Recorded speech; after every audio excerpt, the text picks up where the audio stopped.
In 1980, R&B music was moving into a new style of post-disco grooves, electronic sounds, and powerful vocals. It was evolving, and one of the best examples of this new boogie sound came from an incredible duo from Dallas, Texas, who had a big hit.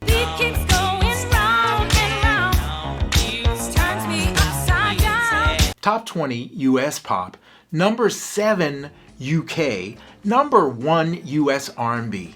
Don't Stop the Music is built around one of the most iconic synth bass lines you'll ever hear.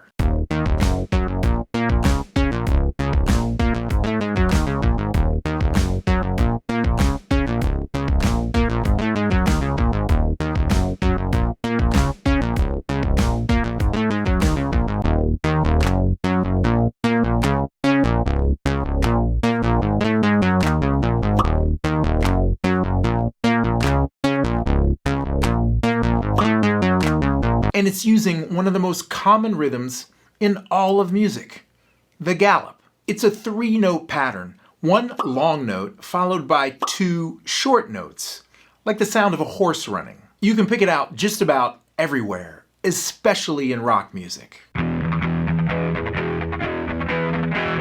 But when we slow the tempo down to a danceable 98 beats per minute, that same rhythm starts to bounce.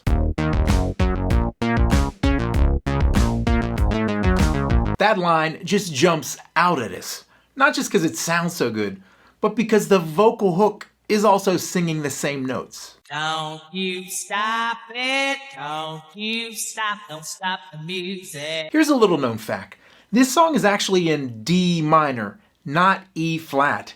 It's a half step lower. Check out the live versions. In the great tradition of dance music, it's been sped up to match a certain tempo or running time. Just because it's 2 o'clock, don't stop the music. Here's another great 1980 touch. When we go to the bridge, the bottom changes to bass guitar.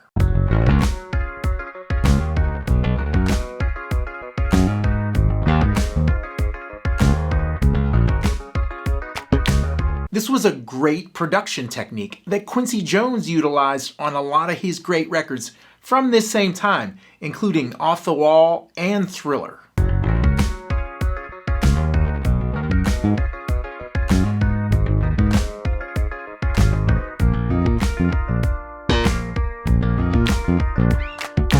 Don't Stop the Music was produced and co-written by Lonnie Simmons. And if you listen hard, you can absolutely hear the musical DNA of another group he was working with during this same time, the Gap Band.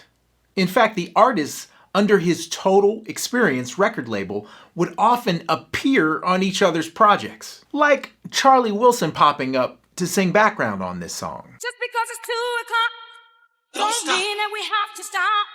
Don't stop. Just because it's 2 o'clock. And Elisa Peoples popping up in the background on the Gap Band's Outstanding. Outstanding, girl, you knock me up.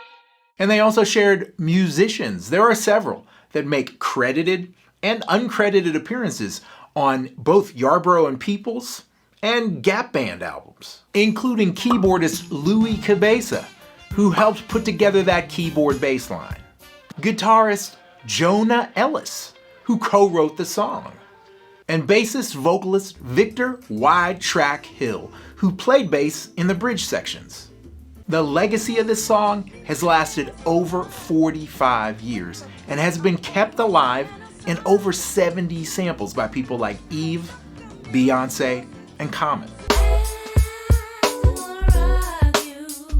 Sadly, less than a month ago, we lost Kevin Yarbrough. He was 72 years old. But his legacy undoubtedly will live on in some very great music. So make sure you check it out.